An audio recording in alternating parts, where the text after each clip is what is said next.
So let's think about this. This deck has 30k damage OTKs, and the 30k damage OTKs are even more consistent than full power Zoodiac. And full power Zoodiac was probably the most consistent tier 0 deck we had ever had in history. Hello and welcome to the new video. Yesterday we got an announcement, new Tenpai Dragon support in the Infinite Forbidden, which is the new main set, released after Legacy of Destruction. And the release dates are 18th and 19th July 2024.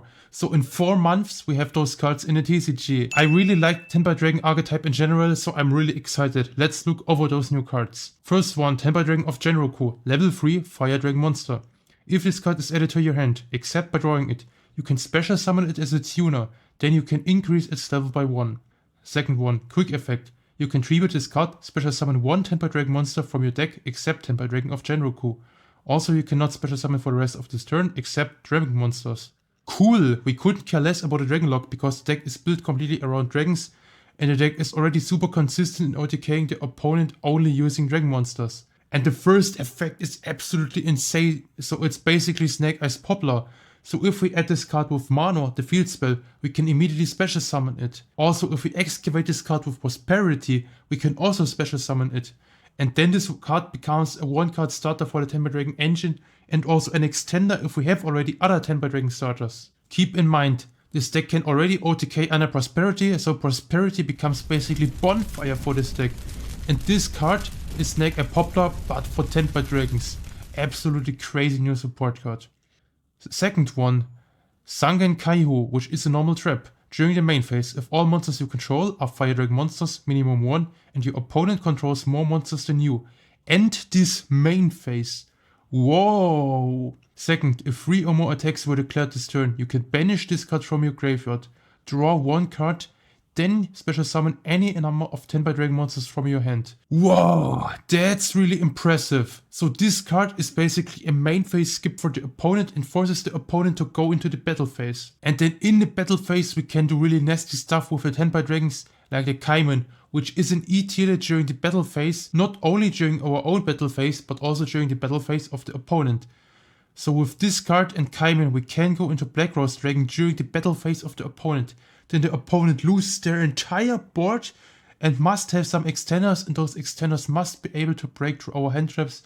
And previously, before the new support, the deck had like 25 non-engine slots, so could run 20 or 22 hand traps, and the deck can still run 20 hand traps with the new support. Yeah, I don't know how to describe how useful this card is actually. Also the second effect, the graveyard effect, is really important, because this is a graveyard effect and we can take advantage of that by discarding the trap with the Mana.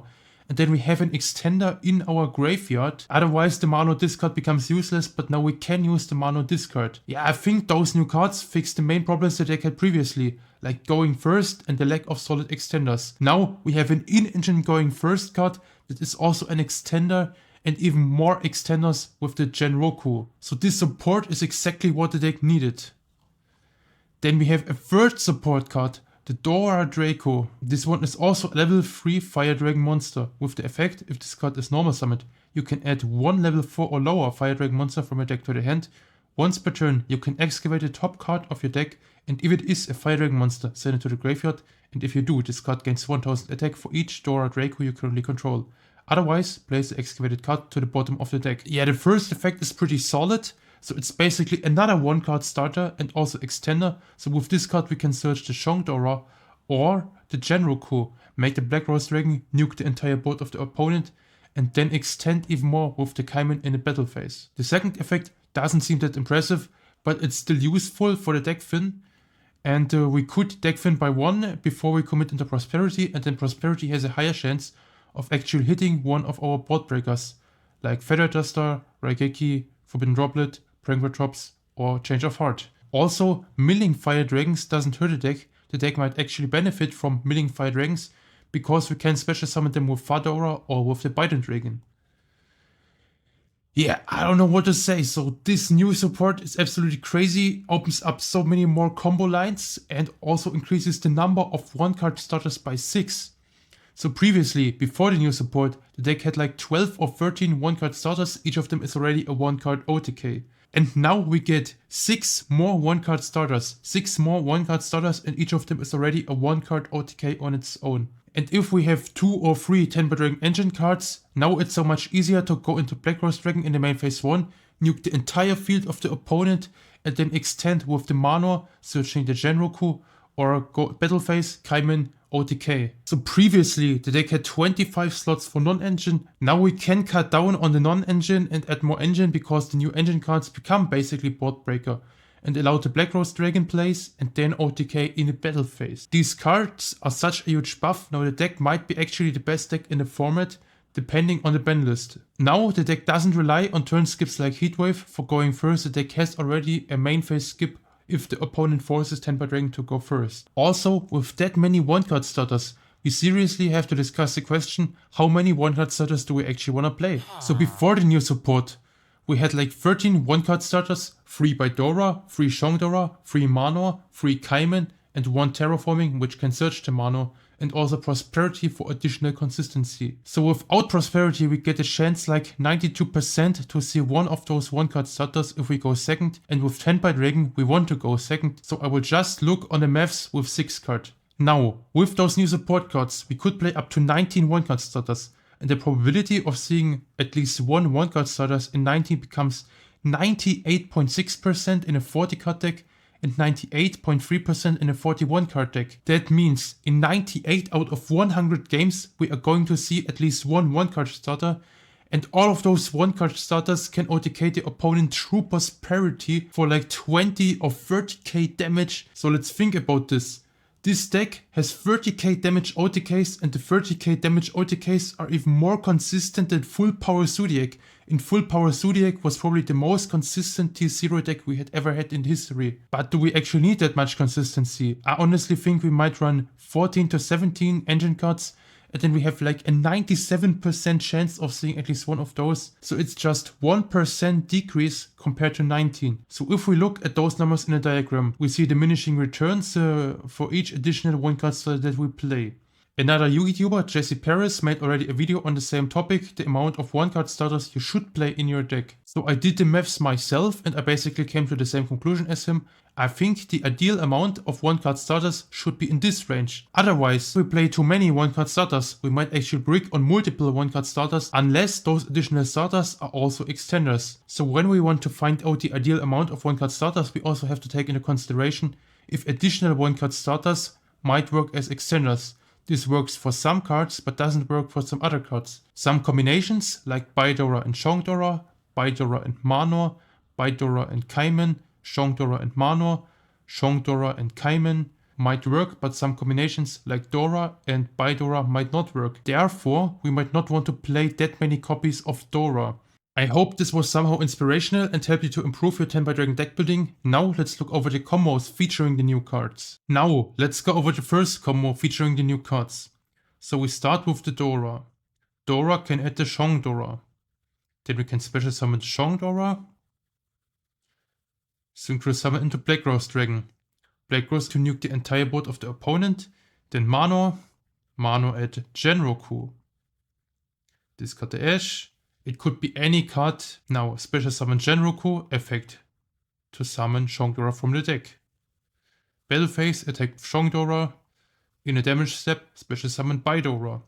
Baidora can search Kaiman. And if the opponent would Ash the Kaiman, we have still enough damage to go for lethal here. Now Kaiman, adding Fadora, special summon Fadora. Attack with Fadora. Then Synchro into Biden Dragon. Biden Dragon, reborn Baidora. Attack with Baidora, attack with Biden. And then quick Synchro into Super Dragon. Now the opponent can't use any cards or effects in the battle phase anymore. And then Fadora, special summon Baidora. Attack with Baidora. Special summon the Biden Dragon. Then Baidora, quick Synchro into Trident Dragon. Trident Dragon, pop both the Manor and the Super Dragon. And then we attack 3 times with 6k each. So 18,000 damage. Then we can special summon the Super Dragon back. So this should be 37,400 damage, and keep in mind we cleared the board of the opponent with the Black Rose Dragon. For this combo, let's assume we are in a real game against Luminaries. which would be a difficult matchup without the new support, but now it's so much easier with the new support. My opponent has the M-Pen, which shuts down the effect of every monster special summoned in attack position, and then the Dreaming Town for additional normal summon during our main phase, and the map, which triggers on normal summon. But I can beat this without using the normal summon. First of all, we start with the Manor, and if my opponent would use the Dreaming Town here, into the Riser, bouncing back the Manor to the top of the deck, cool, I could just go into Prosperity, then Prosperity, excavate the Manor and do the same combo again.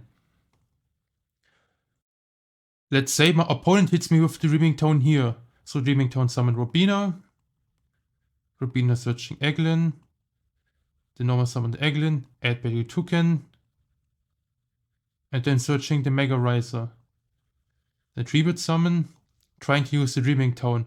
However, Mega Riser is a mandatory effect, has to be chaining 1, the Dreaming Town chaining 2. But Dreaming Town can't put the monsters face down because they are unaffected by the Manor. So the only thing my opponent could really do is bounce back the Manor to the top of my deck. Or the General Coup, it doesn't matter what my opponent does here. I can Synchro Summon into Black Rose Dragon, special summon Black Rose Dragon in defense, and then Black Rose Dragon effect, nuke the entire field of my opponent. Then Battle Phase, yeah, Kaiban at Shongdora. Then attacking with Shongdora. Also for this replay, I will assume that I am under Port of Prosperity, but I will show you how to OTK under Prosperity against a full Fluana Resport. So Shongdora attack. In a damage step, special summon the Fadora effect. Reborn the Bidora. We already used the Bidora effect to search, so we can't use this effect again. So my opponent takes the Bidora, then the Fadora damage. Then Synchro Summon into Biden Dragon. Biden Dragon, bring back the Bidora. Bidora attack. Biden Dragon attack. And then Quick Sync into Super Dragon. And now we attack with the Super Dragon. Still in the battle phase, we can bring back the Biden Dragon. Attack again with the Biden Dragon. And then we still have the Quick Sync into Trident Dragon. And then Trident Dragon can pop the Super Dragon to gain even more additional attacks. And then I can attack with Trident Dragon for game, and I have still 9k damage on top of that. I mean 6k damage, yeah. So one additional attack with the Trident Dragon, one more attack from the Super Dragon. So in total this should be 22,100 damage OTK under Prosperity into a Fluana Resport. I hope you learned from this video and that you can use those combos for your advantage in the future. See you in the next video. Have a nice day.